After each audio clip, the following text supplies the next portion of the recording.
Well, India is a very important. Prime Minister Modi convened his summit of the Global South right at the start of his G20 thing. That I think there are many voices of the Global South. India recognized that by actually championing putting the African Union as another voice in the G20 India is part of.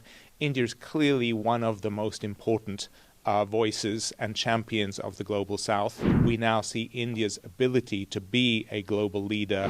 Now, every year at UNGA and, events like this, we hear about the Global South.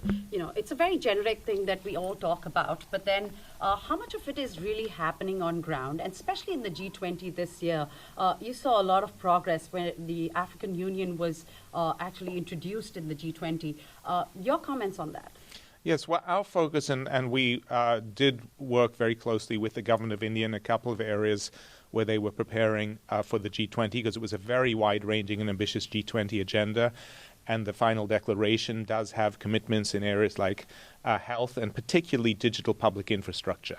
And digital public infrastructure, where India has been a true global leader, starting with the digital identity system Aadhaar, but now rolling out into broader financial inclusion, how the digital stack becomes a platform for greater interventions in health and education.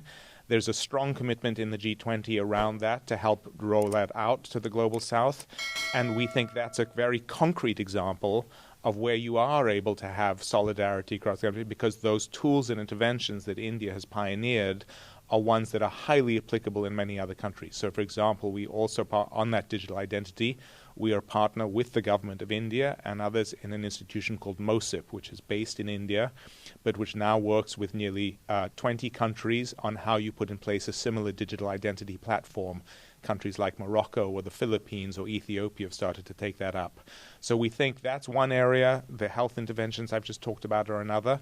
But we think there is a strong opportunity right now to use that Global South framework in specific areas. We're focused in areas like health and financial inclusion that focus on the poorest and most vulnerable. And we're certainly looking forward to working with the government of India to help roll those out in the years to come. What's your impression and the Foundation's impression on India being a voice of the Global South? Well, India is a very important. Prime Minister Modi convened his summit of the Global South right at the start of his G20 thing. That I think there are many voices of the Global South. India recognized that by actually championing putting the African Union as another voice in the G20. I think there are other convenings like the BRICS that India is part of.